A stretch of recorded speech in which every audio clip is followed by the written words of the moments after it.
Where am I? How did I arrive? I have asked these questions many times since I awoke on this foreign shore, but I must stop. They do not matter. Their answers will not save me, so I will focus on a different question. How can I survive? This question always has an answer, though it is ever changing, and it has helped me find resolve in moments of uncertainty or fear. Just days ago, I never thought I'd fear again. I thought my fear died with the yellow turbans. Yet, when I see a great lizard turn its eyes on me, I know fear is exactly what I feel. I am armed and clothed now, though crudely. My stone spearhead makes me long for my village's weaponsmith, but it serves. I use it to hunt the slow, fat birds that wander the coast. I do not know how such creatures survive here at all, but I am grateful for the meat they provide. I save my arrows for the more dangerous creatures, like the lizards with ears like fans, whose spit burns the things it touches. No, not just the creatures. They are not the only danger. Yesterday, I found footprints in the sand that were not my own. I am not alone. Defending my hometown during the uprising taught me more in months than I learned in all the years before it.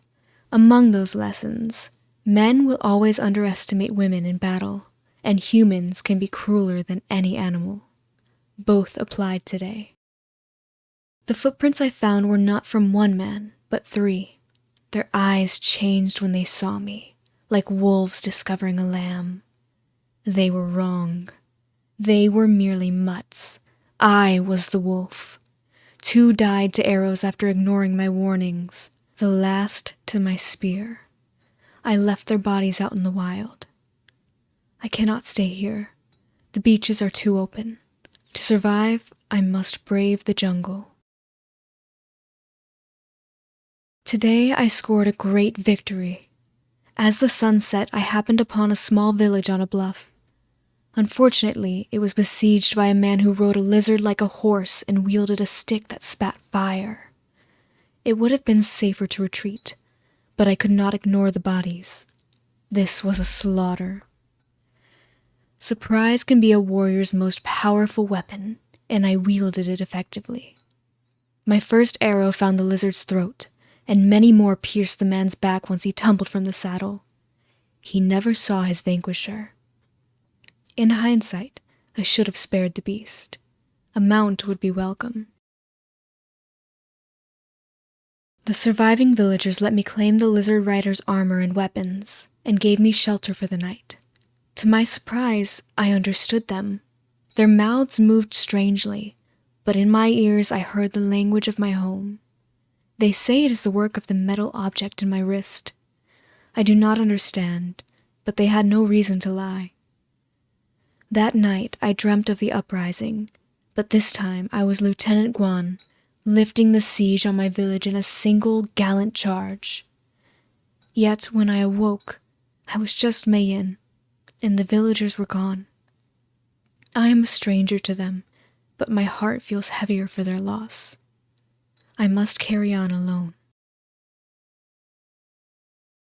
The villagers had made taming beasts sound simple, but my first attempt was nearly my last. My prey was the same kind of 2-legged lizard as the raider's steed, what the villagers called a raptor, but this one was strong. Even as my toxin-laced arrows knocked him out, he was able to make one final lunge for my arm. He nearly took it. Carefully, I fed him scraps of meat as he rested, and when he finally woke, I kept my weapon trained on him. Only when I was sure that he was docile did I notice his appearance, all black save his white shins and feet. Right then, I named him Wu Sui, and while I do not believe in fate, I felt that this beast would carry me home. The raptors are improving. They know to follow Wu Sui, and Wu Sui knows to listen to me.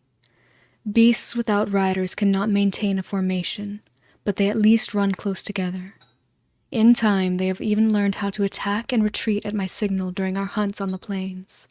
Together, Wu Sui and his 5 brothers are like a light cavalry unit, and I am their commander.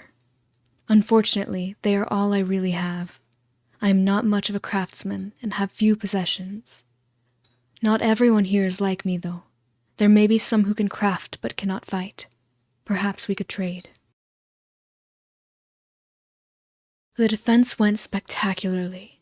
Like many tribes, the Red Hawks relied entirely on brute force. They thought only of charging in with their beasts and their guns, with no regard for their surroundings. They never expected a sortie, much less one that came from their exposed flank.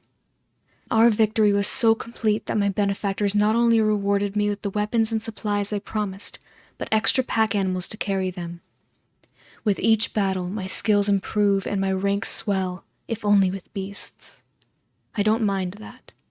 The people that I care about are back home. Until I return, Wusui is enough company. I was told this escort mission would be dangerous, but I had not expected to fight a legitimate army.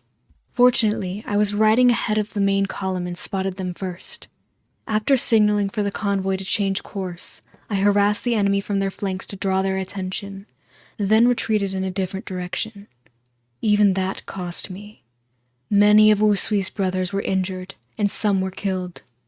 Previously, my enemies here fought wildly or scattered when attacked, but these men had discipline. The leader of the convoy was very grateful. Apparently, few survive an encounter with this new legion. I should be wary of them in the future. Am I a mercenary now? I had not given it much thought until I was actually called one. I don't like the title. Mercenaries fight for riches, but I'm just fighting for what I need to survive. That's different, isn't it? When I fought back home, I knew who and what I was fighting for. I knew who my enemies were. Here, I cannot tell. I am trying to be honorable by defending people and not attacking them, but how can I be certain? I cannot dwell on it. To survive, I must fight on. To return home, I must fight on. I've started to tame larger creatures. The speed of my light cavalry was beneficial, but I realized that it was not enough. 100 swift strikes mean nothing if there is no strength behind them. To survive enemies like the new legion, I must be able to strike with power. I began with the ones that look like larger raptors, but with horns on their foreheads. They balance strength and speed well, and will serve well as the core of my forces. When I have enough horned raptors, I will add some of the giants. Maybe then I'll finally have the strength to find a way home. I am living on an island. Worse, a cursed island. When I managed to tame a great spined lizard and a giant raptor, I left the jungle to find a way out of these treacherous lands, but I soon found myself traveling in circles. Worse still, I'm told that a magical barrier prevents ships from sailing too far from the shore, and birds from flying too high to leave the island. It was never a matter of strength. There is no path home at all. Wusui seems to sense my unease. These days I often wake to find him nestled beside me. At least I'm not trapped here alone. I laughed for the first time in weeks today. A man from a small tribe of fishermen sought to hire me, but he didn't call me by my name. He called me the Beast Queen of the Jungle. I could not keep a straight face. I suppose I understand the title. Since my failed expedition, I have staked out a small swath of land to live on more permanently, and the locals know it as my pack's hunting ground. Still, I'm hardly a queen. My castle is little more than a shack. I'd rather be called a queen than a mercenary, though, so I may as well embrace it. I wonder what my father would think of me now. Would he be proud of me when I march off to battle? I know he wanted a son. That's why he trained me in secret. Would he accept a beast queen instead? Mother wouldn't approve. The other villagers were too desperate to care about my gender when I joined the fight against the turbans, but Mother never forgave me. She wouldn't even look at me now. Should I mind? Those were Mei Yin's parents, from Mei Yin's life.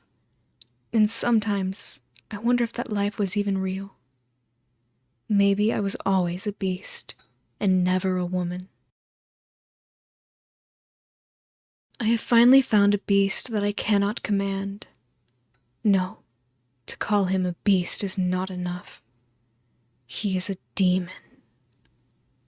I was stalking a pair of giant raptors, waiting for an opportunity to bring them into my pack, when he tore through the tree line to steal their kill. He dwarfed even the giant raptors in size, and in fury he surely has no equal in this world. When his foes bit at him, his eyes glowed with hatred, and he struck with renewed vigor. I have never seen such terror. Even I dare not challenge this creature. If I am the Beast Queen, then he is the Demon King. A woman named Helena arrived at my camp yesterday, though not to hire me. She said that she was a scholar studying the creatures on this island, and that she wanted to observe my beasts. I turned her away at first, not trusting her intentions. How could I? What mad fool would bother with scholarly pursuits in a place like this? Yet she persisted, and in time I was convinced of her honesty. I don't know if I made the right decision. Helena is constantly asking strange questions. Why does she need to know so much about my beast's feces and mating behavior? What a bizarre person. When Helena arrived, I was constantly glancing in her direction, wondering just what she was scribbling in that thick book of hers. Now I hardly notice her unless we're speaking. The questions haven't stopped, but thankfully they aren't always about things like animal feces. Sometimes we just talk about something simple, like cooking. Neither of us are very good at it, but together we've managed to make a few things that tasted better than plain meat. Yet, before long, my territory will be silent once more. Helena says she has to move on, and war is brewing in the south. Someone will need my sword very soon. The war in the south is not an ordinary one. According to the member of the painted sharks that arrived to hire me, his tribe is fighting the new legion. I admit that gave me pause. They were formidable before, and they've grown even stronger since we last met. Yet I have grown stronger too, and the sharks were clearly in desperate straits. I could not turn them away. As I readied for war, I recalled a dream I had many months ago. I still don't believe in fate, but maybe this is my nature. On this island, maybe I can actually be like Lieutenant Guan. My beasts are precisely what the sharks lacked. Most of their martial strength lies at sea. On land, they lacked a unit with the ferocity of a true vanguard.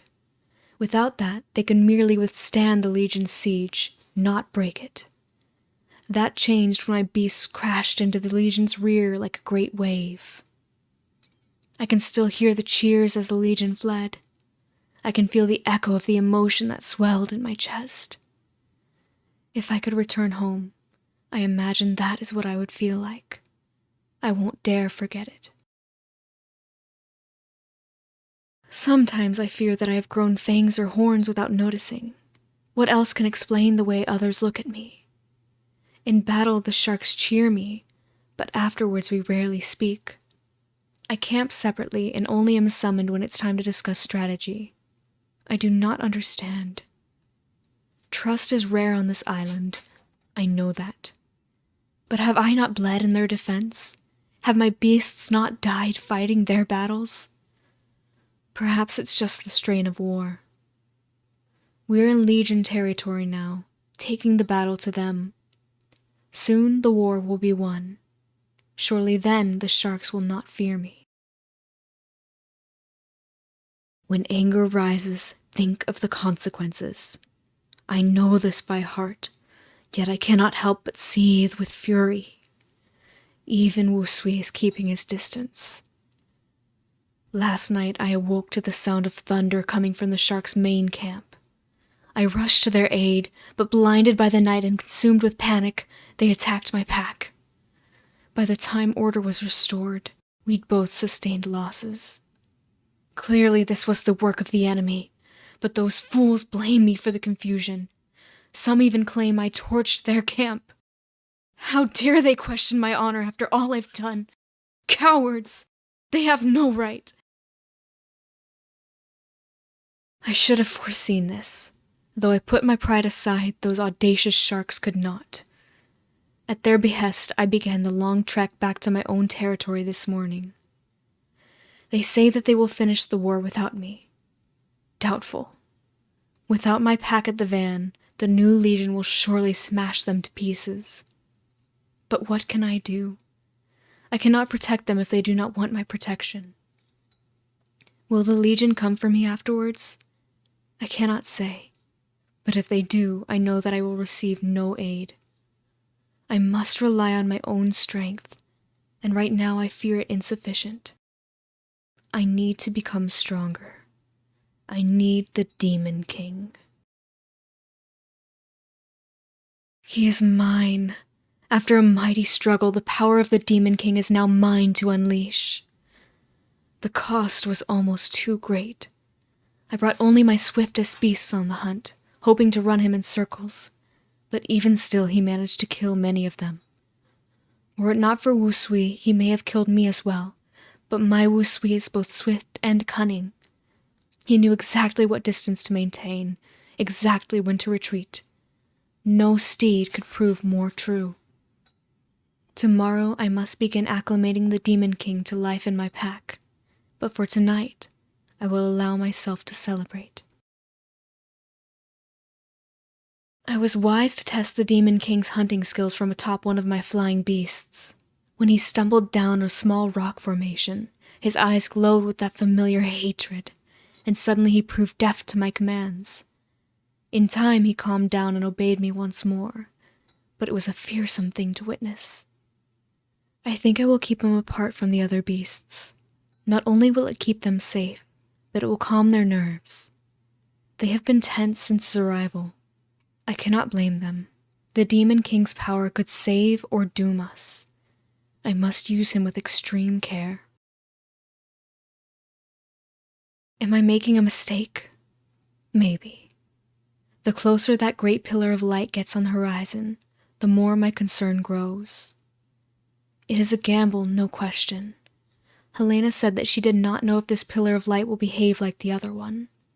Yet if it does, if we are transported to some other plane to battle a monster for a mysterious key, then there's a chance that this could be the first step on the path home. If not that, then at least a path away from this island and the new legion. Technically, Helena has hired me, but that small chance is payment enough. It's worth the risk. I hope I am prepared. Had I let fear rule me and left the Demon King behind, then Helena and I would be dead.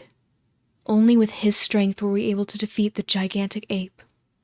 His rage cost some of my pack their lives in the aftermath, but that was the price of victory, the price of hope. The key we were rewarded with matches the one Helena already had. That means the third pillar must lead to a third key.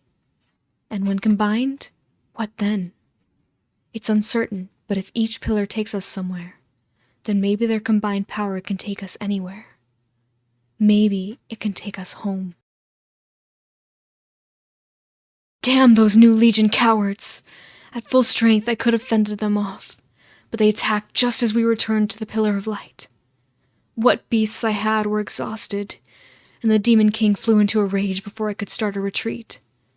When that happened, all hope was lost. The last thing I remember is a sharp pain in my side. When I awoke, I was alone with Wu Sui. Both of us were covered in blood, but Wu Sui's wounds were deeper. I cannot fathom how he carried me to safety in such a state. I must find a place to hide. Wu Sui and I are alone now, and barely clinging to hope. My dearest friend is gone. To his last, he was magnificent. The creatures that attacked us were larger, and with his wounds they were even faster. but no beast could ever match Wu Sui in spirit. I buried him where he fell, saving me one last time. I was unworthy of such a loyal friend, but I will avenge him. His true murderers will pay, not the beasts, but the new legion. They are responsible. I swear by the souls of my ancestors that I will find their leader and drive my blade into his heart. In Wu Sui's name, I will take his head. As I thought, the legion was at the last pillar of light. I sighted them as they departed, and have been following them since. They are too many for me to fight head-on. If they spot me, I will be killed, but I know how to hide from sight and mask my scent from their beasts. It did not take long to discern which one was the leader.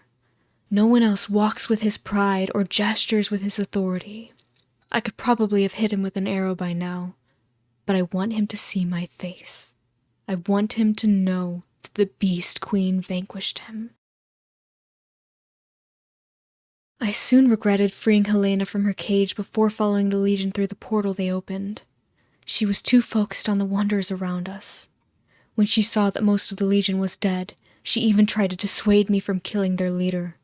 I knocked her unconscious. I wish her no harm, but I cannot let her interfere. At least she told me his name. Nerva. That is the man I will kill here on this most fitting stage. I admit it is beautiful. The stars shine so clearly. I can think of no better place for my vengeance. Here, at the edge of heaven, let our battle finally be decided. I suspect Nerva knew that he would not fare well in battle. After taking a couple blows from my sword, he dashed off into the darkness. However, I know he was deeply wounded. His blood cannot lie. I suspect this command center was created by something with technology far beyond most normal comprehension. In the distance I can see several worlds, one that is clearly a place I've been. I am now sure that there are more of these worlds. That scoundrel Nerva must have escaped before he could meet his death. Little does he know, I won't give up that easily.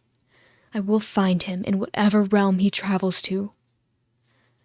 There is a terminal that sits upon a platform near the end of the command center. Surely through some combination of codes, that must unlock travel to other worlds. But it does not. It only adds another foe to be slain by the Beast Queen. Where have I been taken? When I tried to pull my sword from that machine, there was a bright flash and suddenly I was in this desolate place. Whatever that device was, I must have broken it. Nerva's corpse traveled with me, blood still seeping from the wound I left in his chest. Despite what he's done, part of me thinks I should bury him. He was a tyrant, but he still died a warrior's death. For now, I will bandage the wound on my face and rest. It is night here. It will be safer to explore in the light of day. I was fortunate today. The sun was rising as I finished bandaging my wounds, and had I not glanced at it, I would never have seen Nerva's body. It was 300 paces away, right where I left it, and it was smoldering. The sunlight was burning it. I remembered a cave that I had spotted earlier and ran for it as fast as I could. My legs ached and smoke was rising from my armor by the time I arrived, yet I was still alive. So now the sun was trying to kill me. Perhaps I was delirious, but I laughed at the notion. Monsters and armies have failed, so let the sun have its chance. I will defeat it too. Yesterday, I realized that I could rest no longer. I had no more spare cloth for bandages and had eaten nearly all the moss nearby. Rather than risk the heat of the sun on the surface, I ventured deeper into the caverns. It was a treacherous descent, but I'm glad I went. This cave is larger than I could have imagined. In fact, it is hardly a cave at all. A great forest flourishes down here. It is as if this whole land is backwards. However, There is one thing that is familiar to me. The air is thick with the sound and smell of wild beasts. I must remain on my guard. The light down here does not burn like the light on the surface, even the light that comes from the ceiling. I do not understand why, but I am glad for it. I was attacked by a pack of small monsters with spines on their backs. In another life they would have terrified me, but now I fear no beast. I slew many of them, but more kept appearing. Even after killing the largest of them, they did not hesitate.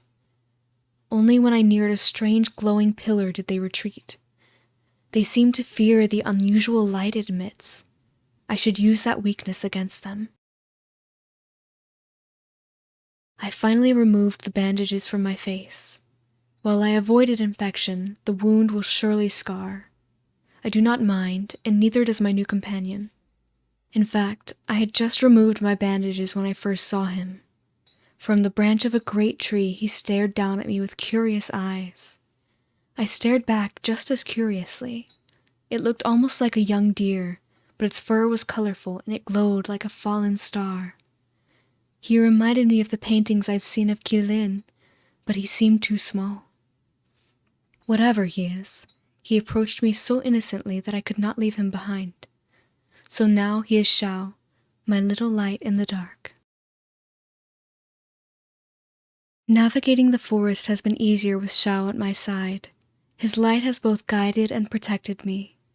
The small spined monsters that I fought before returned in numbers, but they cowered and fled before Xiao's light, as they did from the glowing pillar. So long as Xiao is with me, I need not fear them. Yet Xiao's power is not an endless well. If he does not periodically extinguish his light to rest, it will fade with time on its own. I must be careful when wandering into the darkest pits of this forest, lest Xiao's light go out and we are both put at risk. Even with Xiao's help, I can only do so much on foot. I need a reliable steed that can carry me swiftly through the forest and help me gather resources. Fortunately, I may have found such a beast. The other night I heard many howls in the distance. When I investigated, I found a pack of strange beasts that look like hairless wolves. They are ugly, vicious creatures, but they are the perfect size for riding. For now, I shall stalk the pack. When one of the wolves is separated from the others, then I will knock it out with my arrows and claim it for my own. I have named my wolf Shi, for he is so black that he seems to swallow all the light around him. No beast can replace Wusui, but Shi is swift and fierce. Upon his back I can travel across the forest with ease. Yet I know that Shi alone is not enough. In these lands, the strong will dominate the weak, and they will try to destroy those who do not submit. I am reminded of this every time my scar aches. To survive, I must grow stronger. It is time to rebuild my army. Yesterday, I stalked a giant shelled beast with large claws that it could use like hands. Though slow, it seemed strong. I decided it would be a good addition to my army, but before I could attempt to bring it down, something swooped down from the sky to attack it. It was a great lizard, but not one like the ones I had seen before. No, this beast was a true dragon, long of body with a feathery mane. It used the feathers on its arms to ride the wind and tore its prey's shell asunder with its iron claws. When it was finished with its meal, it scaled the cavern wall and became one with the shadows, vanishing entirely from my sight. I have found my new prey. Soon I shall command the might of a dragon. The dragon was even more formidable than I expected.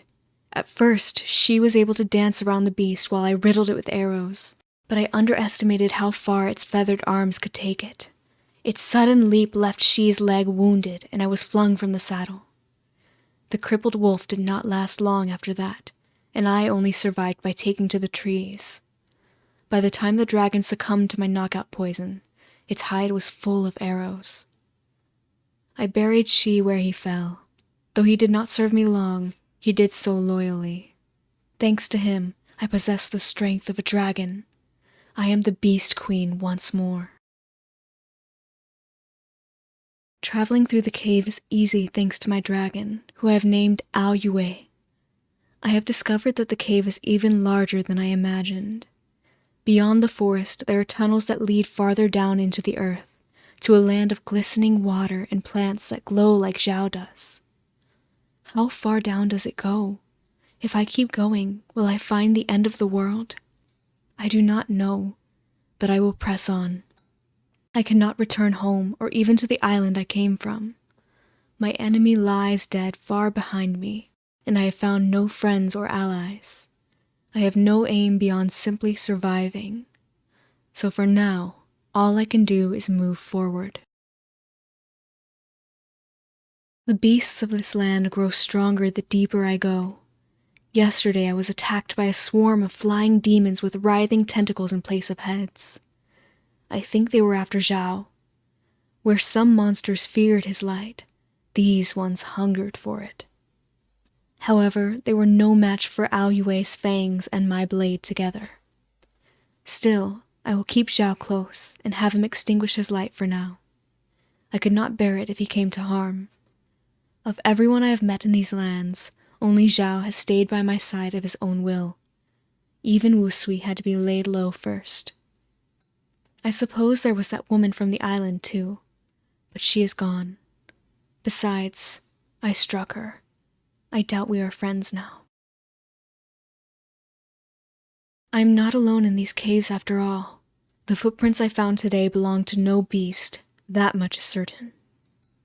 Yet if humans left those footprints, they move like no one I have ever seen. They are deep, as though their feet hit the ground with great force, and they often have huge gaps between them. No man can leap that far, yet there are no beast tracks that accompany them.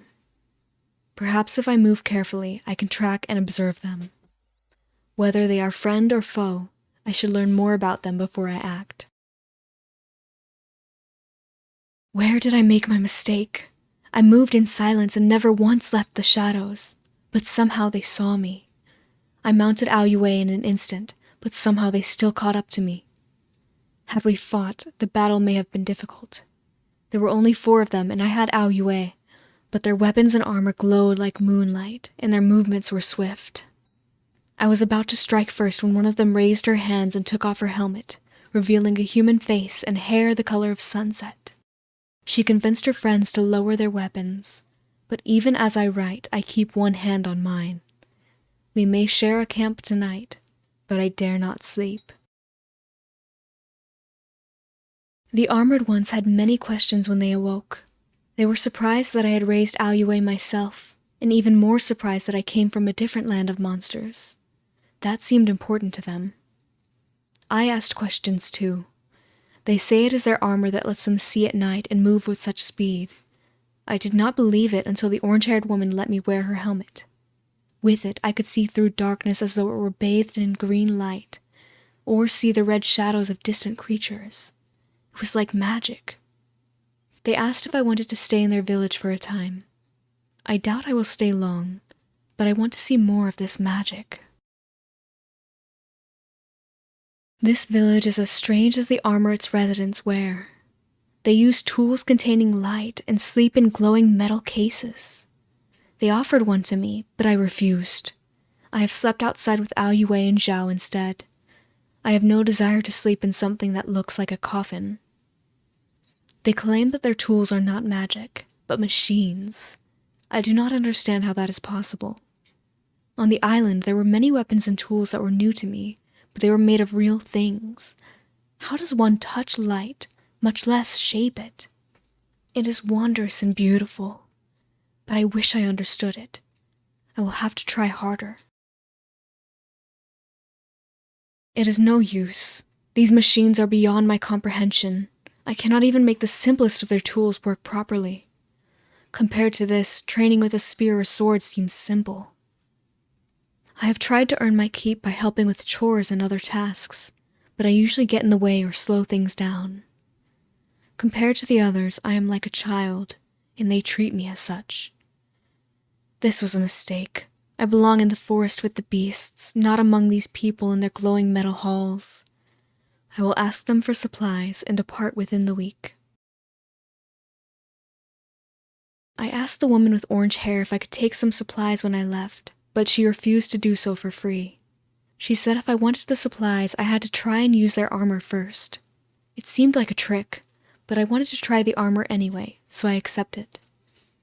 If I have been tricked, then I have never been so glad to be fooled. When I am in that armor, my blood dances in my veins, and I can feel the world around me.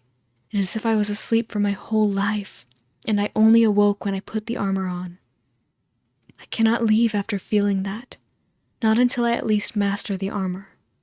Perhaps then, but not now.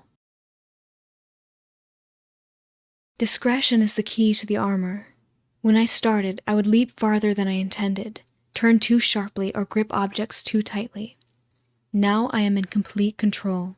I could scale a mountain while carrying an egg and never break it, but also smash stone or fight a beast barehanded. Once I got used to the armor, my experience as a warrior helped me learn quickly. I can already outpace Juicy in a race and beat her in the sparring ring. I try to go easy on her now. She helped me a lot, so I do not wish to shame her.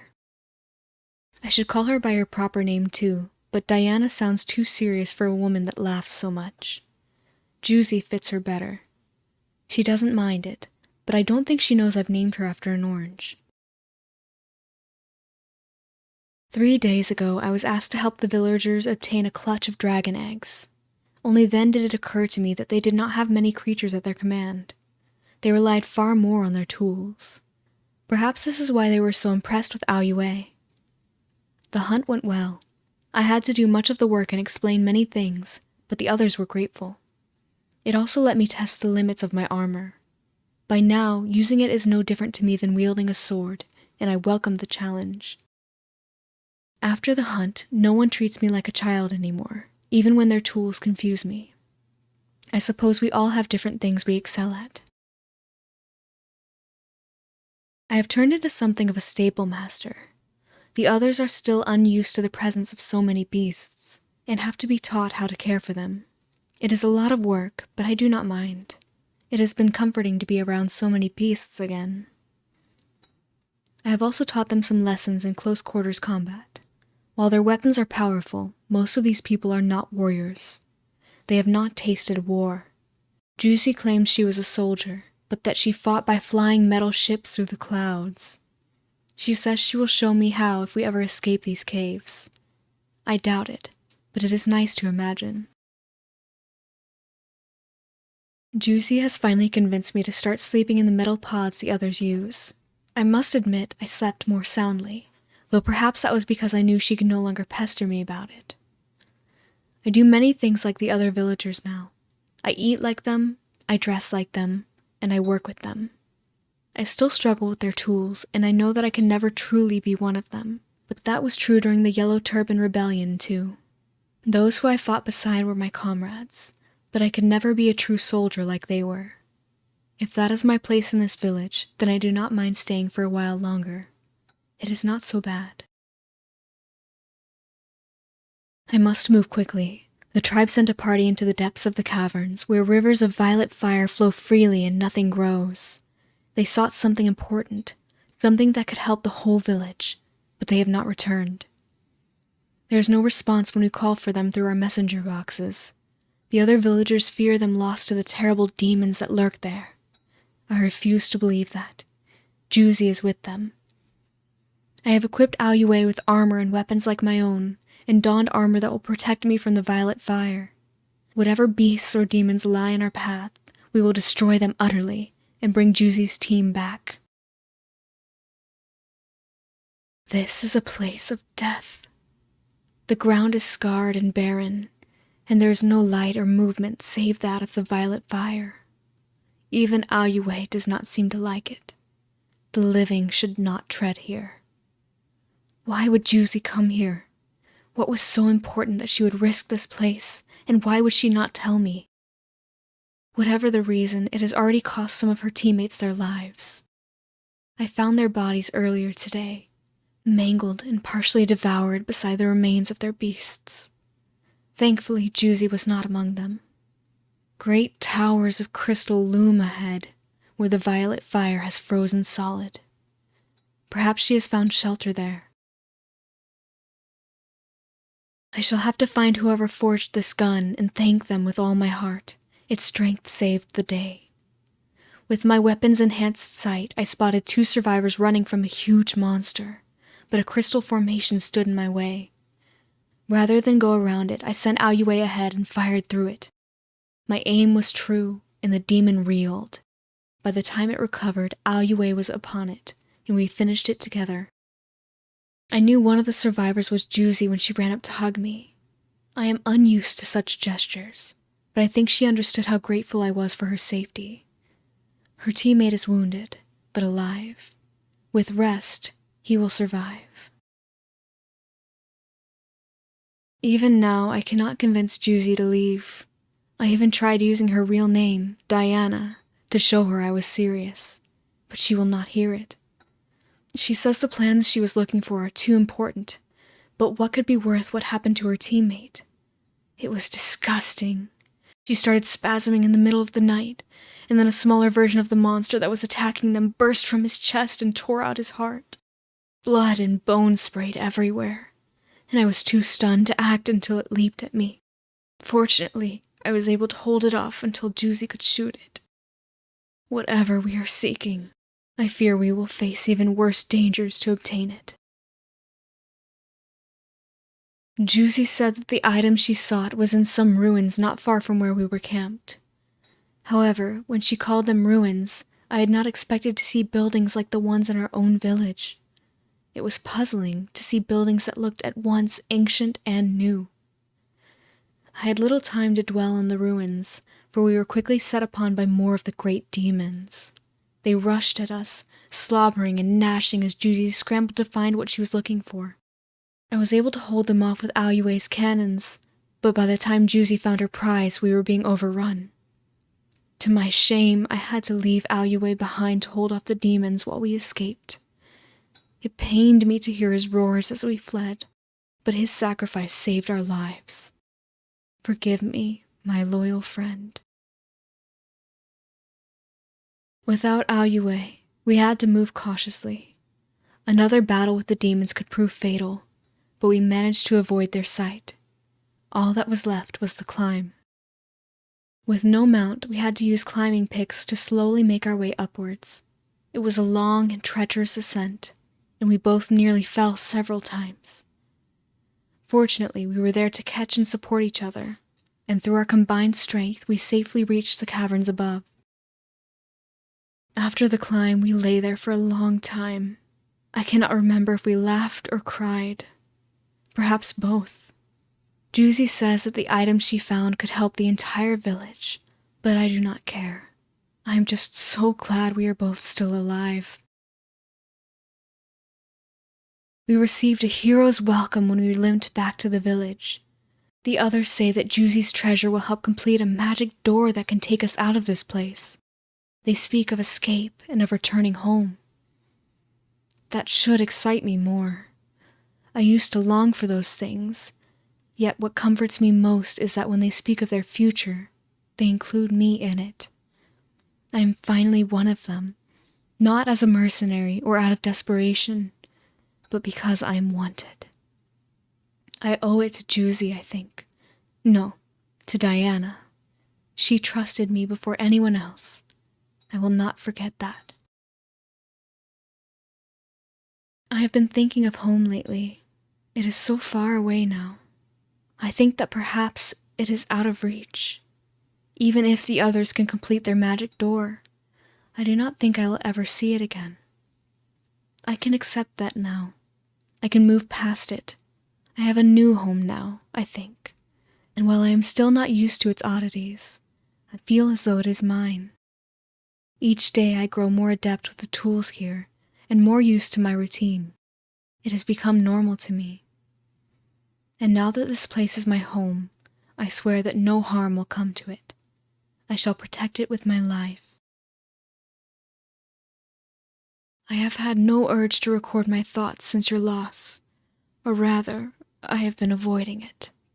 Before speaking with Helena today, how many times did I even dare to say your name, Diana? You revealed facets of my heart and mind that had been hidden even to me, and in you I found something that I had always been missing but could never name. How does one carry on after losing something like that? Even now, I cannot say. I only know that it was draining and painful, and would have been even worse had I done so alone. For those who yet live, I know I must endure, but I shall carry you with me every step, around my neck and in my heart to the very end, always. Controlling this armored giant has grown easier, but it will never feel familiar.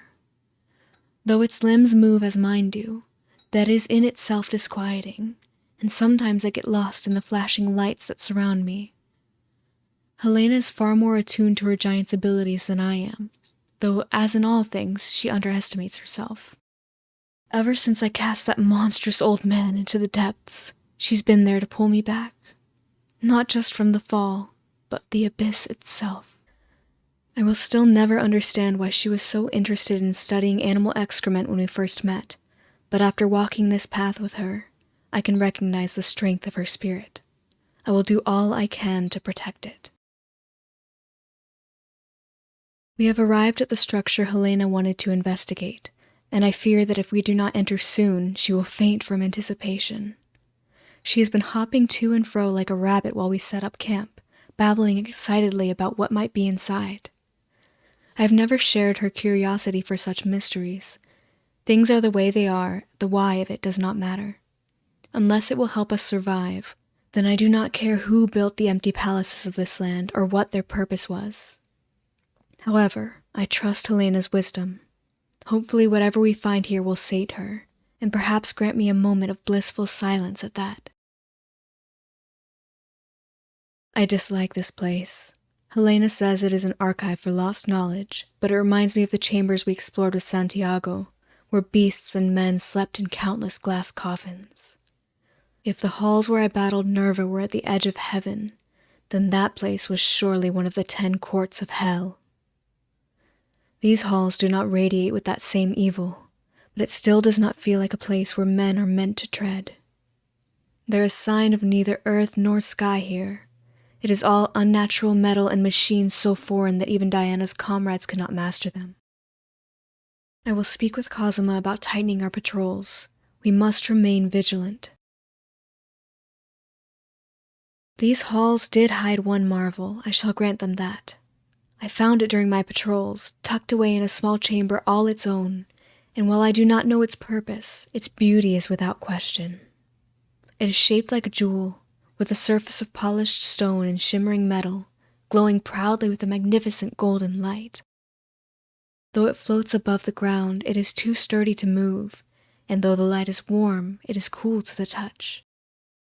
Helena will surely want to see this.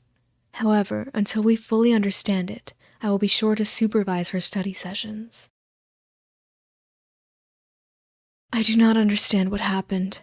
When I had touched the artifact, it did not respond at all, but as soon as Helena made contact, its golden glow became a blinding flash. By the time my vision cleared, the artifact was shattered. All that remained was a small gemstone made of pure sunlight, floating in its place. Was the rest of it merely a shell? Thankfully, Helena was uninjured, but my carelessness was still inexcusable.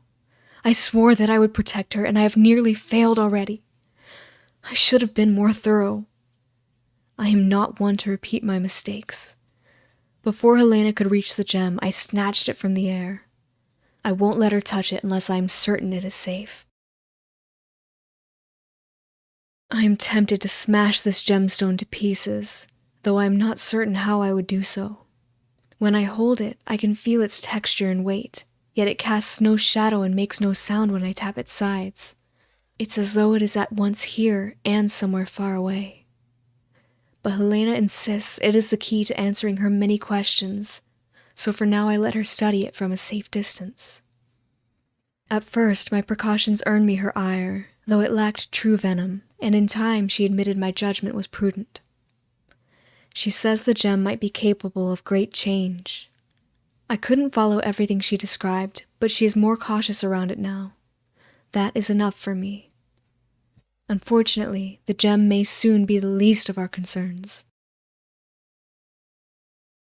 A horde grows on the horizon, larger than we have ever seen, and led by a demon who stands so tall that mountains bask in his shadow. When we realized it was headed our way, we picked up our camp and made for the wastes. Yet as we moved, the horde followed. This is not mere misfortune, it is a hunt, and we are the prey. Helena claimed the gemstone may be able to help us, but I still forbade her from touching it. When we fight back to back, I can watch over her, but I can't protect her from something I don't understand. No, should battle be joined, we shall meet them head on. No matter the size of our foes, I will fight them with all that I am, and for the sake of everyone here, I will win. I must. This is my failure. At first we forced the enemy back, so when their master finally set foot on the battlefield, I tried to slay him myself. That was our undoing. Even in my armored giant, I couldn't even scratch his hide. Such disgusting weakness! Were it not for my second blunder, I surely would have died, but Helena had stolen the sunlit gem from me before the battle. Before the demon could crush me, she opened the shell of her giant, held the gem aloft, and placed it in the metal mark upon her wrist. A terrible scream rang out in my mind, but it must have been worse for the monsters. They recoiled in confusion, and I knew that would be our only chance. All but Helena and I lay dead or dying, and Helena herself lacked the strength to stand, so I cradled her in my giant's hands and ran. In shame and defeat, I ran. I am a disgrace of a protector. Those were Diana's people, a living memory of her. She entrusted them to me, and I failed them all, just as I failed Santiago, Usui, and Diana herself. A true warrior should die defending what they love and care for, yet I have let it all turn to ash while I somehow escape the flames. Every time. Even now, the only person I could save barely clings to life. Veins of light creep across Helena's skin, and she only wakes for minutes at a time. When she does, she speaks in poems that make no sense. She says a distant tomb is calling her name, and that we must go there. I asked if the tomb would cure her, but she only answered in riddles. Every time she wakes, her voice sounds further away. Helena, you must stay with me. Your heartbeat and your shallow breath, they are all I have left. Helena shakes and sweats in her sleep, and she no longer opens her eyes. All I have left to guide me is the notes and maps that she scribbled out in a delirious frenzy. Sometimes she mumbles nonsense or moans in pain. I have to crush bits of food into a fine powder and pour it down her throat with water. When we move, I strap her to a corner in my giant's control chamber and stop frequently to make sure she is all right. It is only because of my mistakes that she is in this state, and I worry that she is fading. If I lose her too, then my failures will be complete. I do not know what I would do. Please, let her hold on. Don't take her too. Please. I have little trust in prophets or visions, but I fear that the tomb Helena spoke of may be her only chance.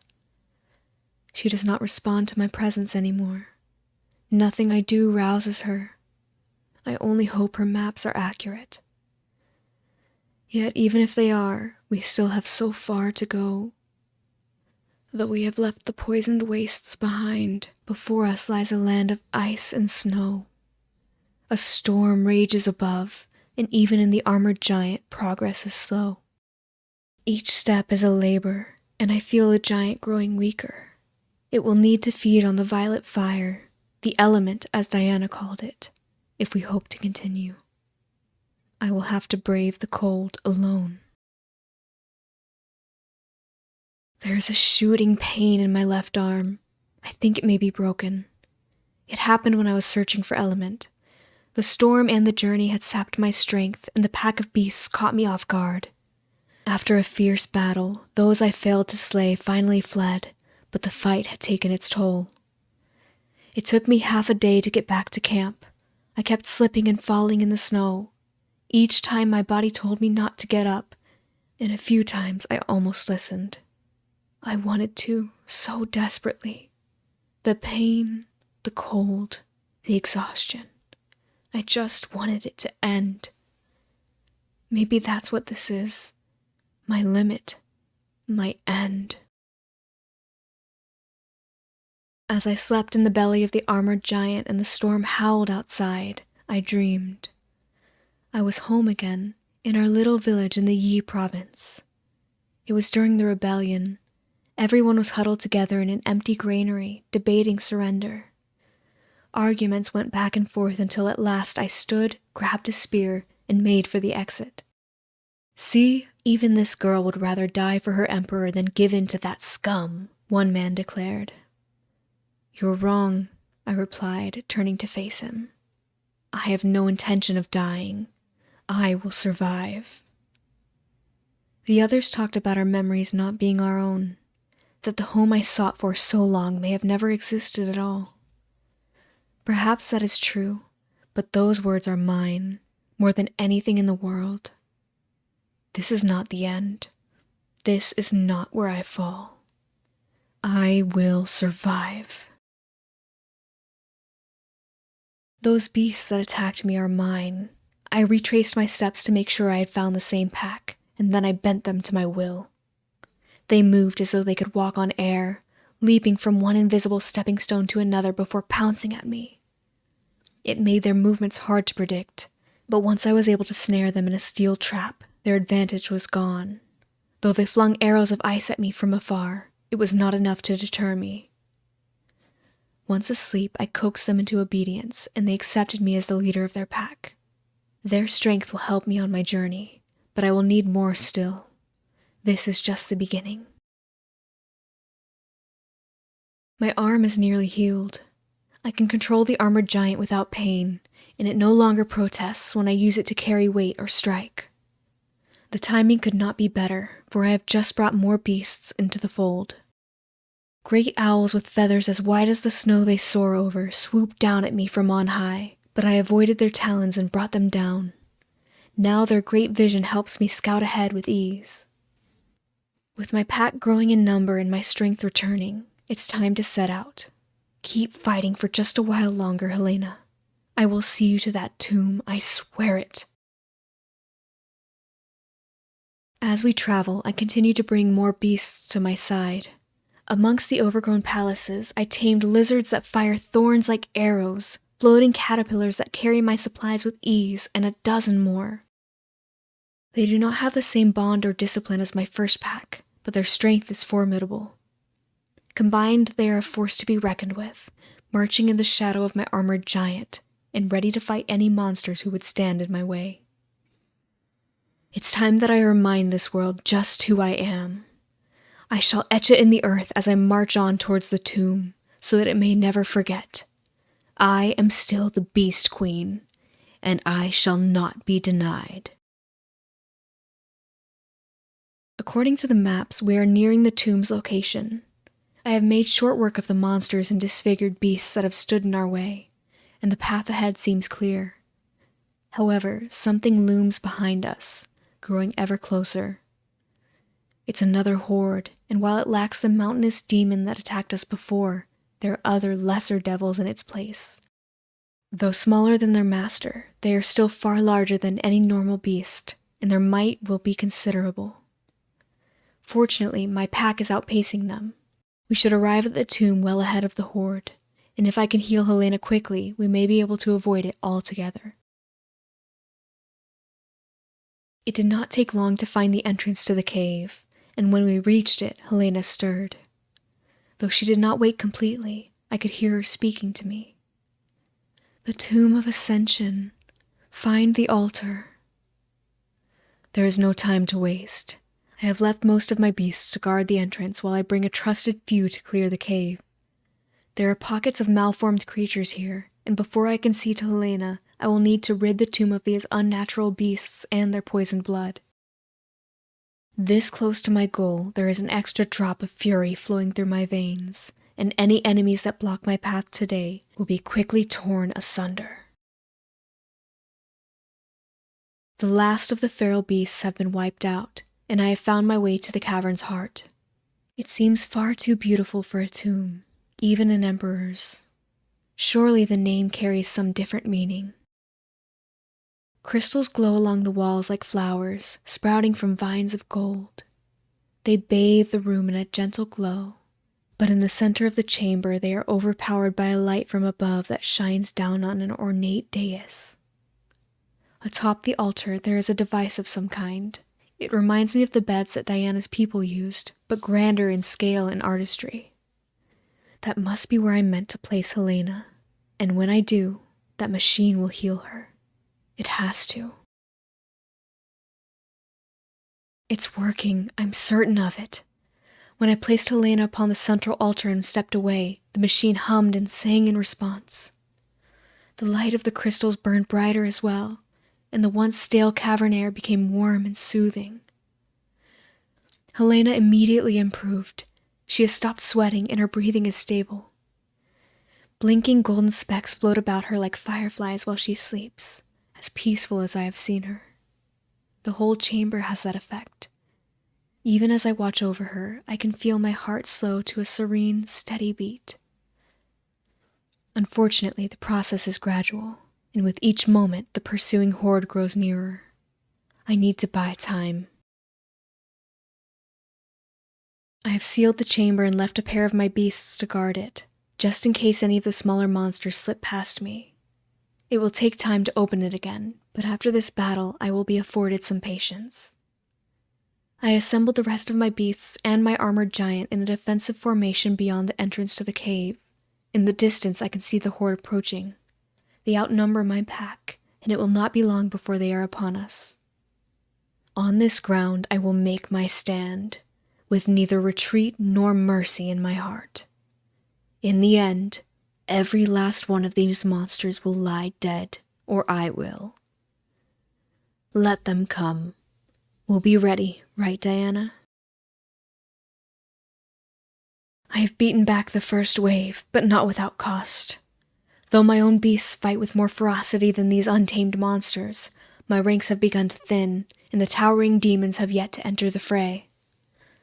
That has made it easier for me to tear through the lesser creatures with my armored giant, but their patience makes me wary.